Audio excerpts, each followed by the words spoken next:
متولد نیویورک آمریکاست ولی ایرانو به آمریکا ترجیح داد. عجیبه ولی شوکه کننده ترش اینه که وقتی رفت دانشگاه آزاد کرج اسم بنویسه گفتن متولد کجایی؟ گفت نیویورک. باور نکردن که این خلاصه کل زندگی پیمان معادیه که الانم توی سن 54 سالگی و جالب نوشتن فیلمنامه رو هم از 30 سالگی شروع کرده و شاهکارهایی نوشت. آتش، کما، ماتیک و شام عروسی از کارای ایشونه و نهایتا هم سال 87 که به عنوان نویسنده پیش آقای فرهادی رفت، ایشون بهش پیشنهاد بازیگری توی درباره الی رو داد. دومین فیلمش هم جدایی نادر اسیمین با همین آقای فرهادی بود که جایزه خرس نقره بهترین بازیگر مرد جشنواره برلین رو گرفت و فیلمشون هم راهی اسکار شد.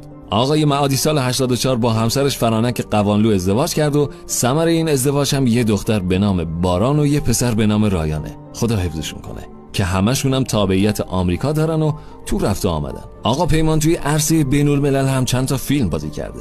آن شب، آخرین شوالیه ها، کمپ ایکس ری و 13 ساعت و